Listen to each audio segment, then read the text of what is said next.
Hello everyone, आपका स्वागत है मेरे चैनल फुजोशी लव में। आप लोग कैसे हैं? आई होप कि आप लोग ठीक होंगे। तो चलिए हम अपनी स्टोरी की स्टार्टिंग करते हैं। यहाँ हमें ईवो को दिखाया जाता है जो कि जान का इंतज़ार कर रहा था। काफ़ी रात हो चुकी थी पर जान अभी तक नहीं आया था और ईवो कब से जान का इंतज़ार कर रहा था पर जान अभी तक वहाँ नहीं आया था। जान का इंतज़ार करते करते ईवो को नींद भी आने लग गई थी और वो वहीं चेयर पर बैठकर अपना टेबल पर रखकर अपनी आंखों को बंद कर कर सो जाता है। करीब आधी रात हो चुकी थी तभी मैंशन का गेट ओपन होता है और गेट से एक इंसान लड़खड़ाता हुआ चला आता है। वो कोई और नहीं बल्कि जान था। जान ने बहुत ही ज़्यादा पी रखी थी। वो अब अपने मैंशन के अंदर आता है। वो अपने मैंशन के अंदर आकर कुछ ढूंढने लगता है और वो जिसको ढूंढ रहा था वो उसे मिल भी जाता है। वो देखता है कि वो डाइनिंग टेबल पर अपना सर रखकर सो रहा है। उसे ऐसे देखकर जान उसको अपनी नैरो आई से घूरने लगता है और फिर एक ईवल सी स्माइल करता है और उसके पास जाने लगता है। जान की बहुत ही ज़्यादा पी रखा था, इसकी वजह से वो लड़खड़ा भी रहा था। इसी वजह से वो लड़खड़ाते जब ईवो के पास जा रहा था तभी उसके हाथ से एक बांस लगकर नीचे गिरकर टूट गया था, जिसकी आवाज़ से ईवो भी अपनी नींद से बाहर आ जाता है। वो जैसे ही अपने नींद से बाहर आता है वो देखता है कि सामने से जान चला आ रहा है और जान को देखकर साफ साफ पता चल रहा था कि उसने बहुत ही ज़्यादा पी ली है। जान को देखकर ही वो जल्दी से खड़ा हो जाता है और फिर कहता है आप आ गए? जान कहता है हाँ मैं आ गया। जान को देखकर ही वो बहुत ही ज़्यादा डर रहा था। तभी जान ईवो के पास आता और कहता है ओह मेरा लिटिल हस्बैंड, क्या तुम मेरा इंतज़ार कर रहे थे? ईवो जो कि डरते डरते हाँ में अपना सिर हिलाता है। जान कहता है और वो क्यों? तभी ईवो कहता है वो खाना ईवो से बोला नहीं जा रहा था, उसे इतना ज़्यादा डर लग रहा था। जान डाइनिंग टेबल की तरफ देखता है तो वहाँ पर खाना रखा हुआ था जो कि अब तक ठंडा हो चुका था। जान कहता है ओ मेरे लिटिल हस्बैंड ने मेरे लिए खाना बनाया था। वो इस सवाल का कोई भी जवाब नहीं देता है। जान कहता है ओह पर मैं लेट हो गया और देखो खाना भी ठंडा हो चुका है, अब मैं इसे नहीं खा सकता। ईवो कहता है मैं गर्म करके ले आता हूँ। ऐसा कहकर ईवो वहाँ से जाने लगता है। वो बस यहाँ से जाना चाहता था। ऐसा कहकर वो जैसे ही यहाँ से जाने लगता है जान जल्दी से ईवो का हाथ पकड़कर उसे अपनी तरफ खींच लेता है और उसके कमर्स को अपनी हाथों से ग्रैब कर लेता है और उससे बहुत ही ज़्यादा टाइटली होल्ड कर लेता है। ईवो जो कि अचानक से जान के पास आ गया था और जान को देखकर वो बहुत ही ज़्यादा डर चुका था। जान जो कि ईवो को देख रहा था और ईवो बहुत ही ज़्यादा डर रहा था। ईवो कहता है ये क्या कर रहे हैं आप? तभी जान कहता है ओह लिटिल बॉय, अब मेरा खाना खाने का बिल्कुल भी मन नहीं है। अगर तुम्हें मुझे खिलाना ही है तो तुम मुझे खुद को सर्व कर सकते हो और मैं खाने के लिए बिल्कुल तैयार हूँ। ऐसा कहकर जान अपनी एक ईवो से स्माइल करता है और तुरंत ही ईवो को किस करने लग जाता है। ईवो जो कि अपने हाथों से जान को दूर धकेलने की कोशिश करता है पर जान उसको बहुत ही ज़्यादा टाइटली होल्ड किए हुआ था, जिसकी वजह से ईवो खुद को छुड़ा नहीं पा रहा था और जान ईवो के लिप्स पर फीयरलेसली किस किए जा रहा था। ईवो को बहुत ही ज़्यादा दर्द हो रहा था क्योंकि जान उसे बहुत ही ज़्यादा रफ किस कर रहा था और उसके किस के दौरान उसे बाइट भी कर रहा था, जिसकी वजह से ईवो के लिप्स से ब्लड भी निकलने लग गया था और उसकी वजह से ईवो को बहुत ही ज़्यादा दर्द हो रहा था।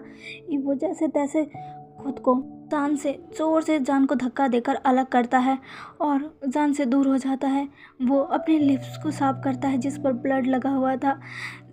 ईवो को इस तरह के रिएक्ट से जान बहुत ही ज़्यादा गुस्सा हो जाता है। वो ईवो की तरफ देखता है और कहता है तुम्हारी इतनी हिम्मत कि तुमने मुझे धक्का मारा।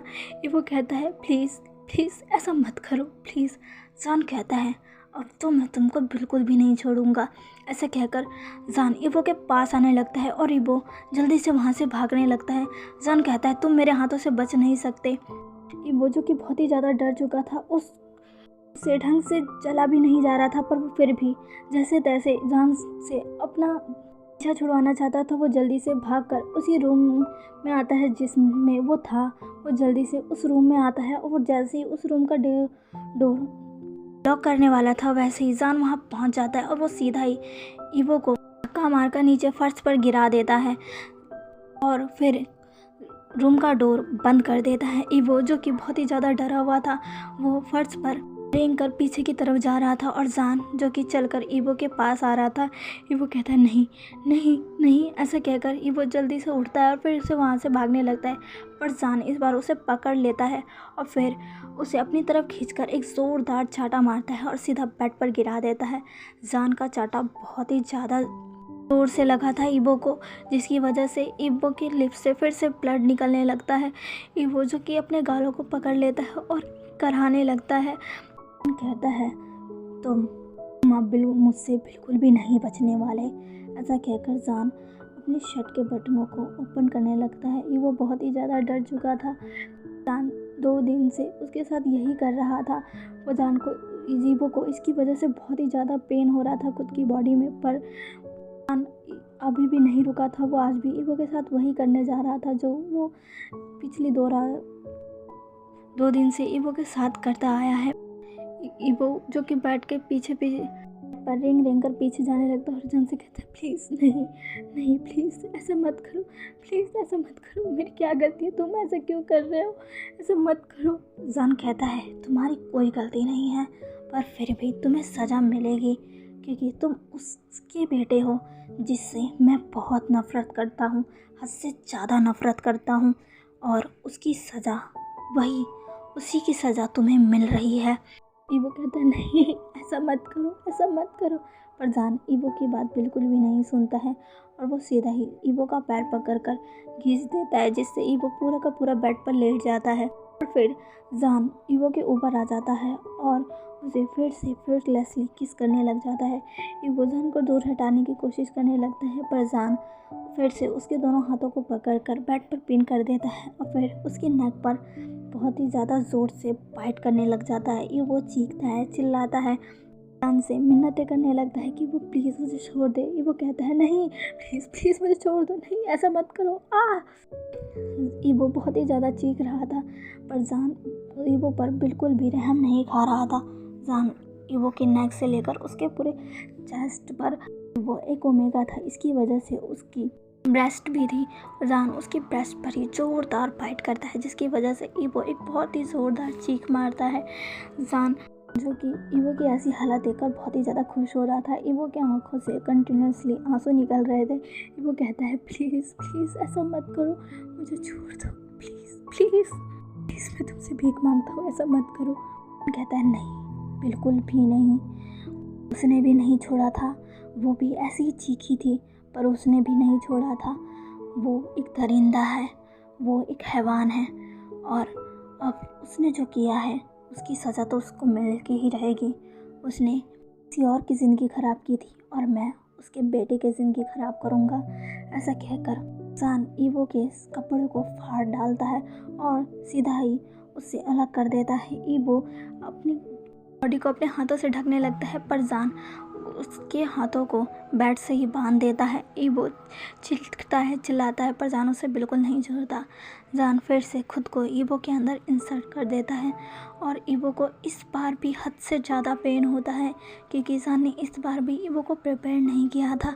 ईवो बिल्कुल भी रेडी नहीं था इस चीज़ के लिए और जान फिर से ईवो के साथ रफली इंटीमेट होने लगता है। वो खुद की स्पीड को बढ़ाते ही जा रहा था और ईवो के साथ बहुत ही ज़्यादा रफ तरीके से इंटीमेट हो रहा था। ईवो के लोअर पार्ट से ब्लड भी निकलने लग गया था, पर जान बिल्कुल भी नहीं रुक रहा था और ईवो बस चीख रहा था, चिल्ला रहा था, रो रहा था, जान से मिन्नतें कर रहा था कि वो उसे छोड़ दे, पर जान उसे बिल्कुल भी नहीं छोड़ रहा था। वो बस उसकी बॉडी पर हर जगह बाइट किए जा रहा था, उसे किस किए जा रहा था और उसके साथ रफली इंटीमेट हो रहा था। ईवो जान की ऐसे टॉर्चर से बहुत ही ज़्यादा हर्ट हो चुका था। वो धीरे धीरे बेहोश होने लगा था, उसके आंखों के सामने की सारी चीज़ें ब्लड होने लग गई थी। ईवो बेहोशी के कगार पर पहुंच चुका था, पर जान ने तभी भी ईवो को नहीं छोड़ा था और वो ईवो के साथ रफली इंटीमेट हो ही रहा था। At the last time evo finally बेहोश हो जाता है, पर जान तब भी उसे नहीं छोड़ता है और वो ईवो को वो के साथ इंटीमेट होता जाता है जब तक वो सेटिस्फाइड नहीं होता। सेटिस्फाइड हो जाने के बाद जान ईवो के ऊपर ही लेट जाता है और फिर वो भी सो जाता है। फिर दूसरी तरफ वांग मैंशन में ईवो की बहन के लिए बहुत ही ज़्यादा परेशान थी। वो ईवो के फ्रेंड जो इसका नाम जीली था उससे बात कर रही थी। वो कह रही थी, जीली ब्रदर, क्या आपको कुछ पता चला भाई कहाँ पर है? मुझे वो कहीं नहीं मिल रहे। मैंने उनको हर जगह ढूंढने की कोशिश की पर वो मुझे कहीं नहीं मिल रहे। जीली ब्रदर, मॉम डैड को उनकी बिल्कुल भी फिक्र नहीं है पर मुझे उनकी बहुत फिक्र हो रही है। पता नहीं वो कहाँ है, मैं उन्हें कहाँ ढूंढूँ? मुझे उनकी बहुत फिक्र हो रही है। वो ठीक तो होंगे ना? उसकी आंखों में आंसू थे। उसको ईवो की बहुत ही ज़्यादा फिक्र हो रही थी। बचपन से लेकर आज तक ईवो के मॉम डैड ने उसे हेट ही किया है पर ईवो की ये छोटी बहन ही थी जो उससे बहुत ही ज़्यादा प्यार करती थी और ईवो भी उससे बहुत ही ज़्यादा प्यार करता था। उसके लिए हर चीज़ करता था, जो भी वो चाहती थी वो सब करता था। ईवो हमेशा से ही अपने बड़े भाई होने का फ़र्ज़ निभाता था और इसी वजह से वो भी ईवो से बहुत ही ज़्यादा प्यार करती थी और हमेशा ही ईवो की मदद करती थी। पर आज जब ईवो नहीं है तो उसे बहुत ही ज़्यादा फिक्र हो रही है।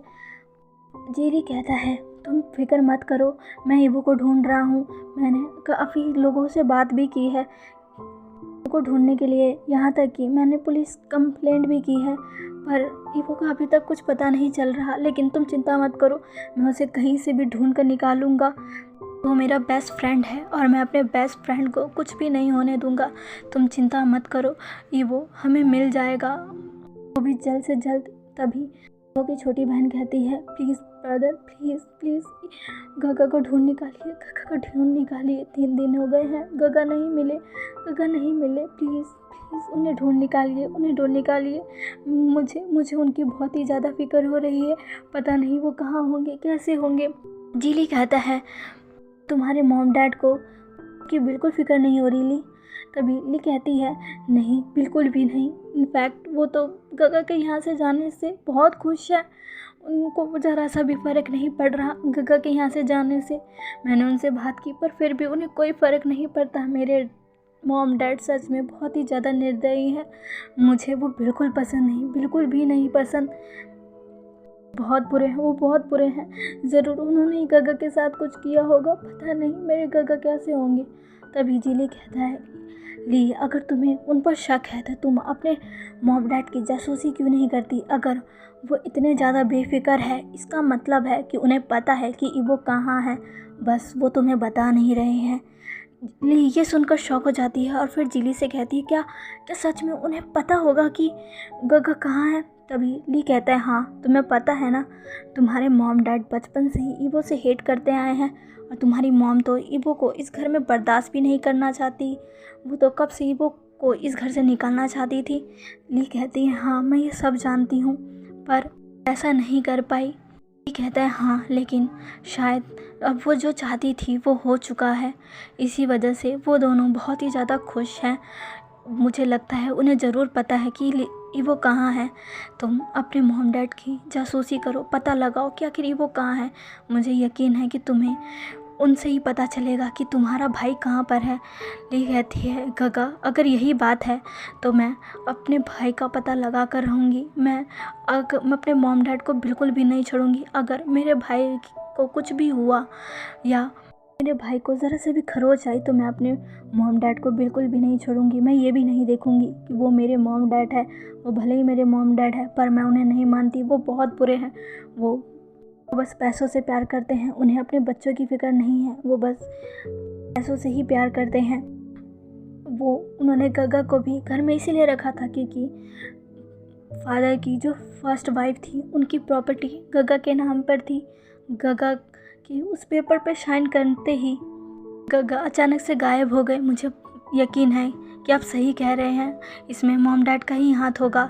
ली कहता है, तुमने ईवो को साइन ही क्यों करने दिया? तभी ली कहती है, मैंने उन्हें काफ़ी ज़्यादा मना किया था। मैंने उन्हें कहा था कि अगर उन्होंने इस पेपर पे साइन किया फिर मॉम डैड उन्हें इस घर में नहीं रहने देंगे।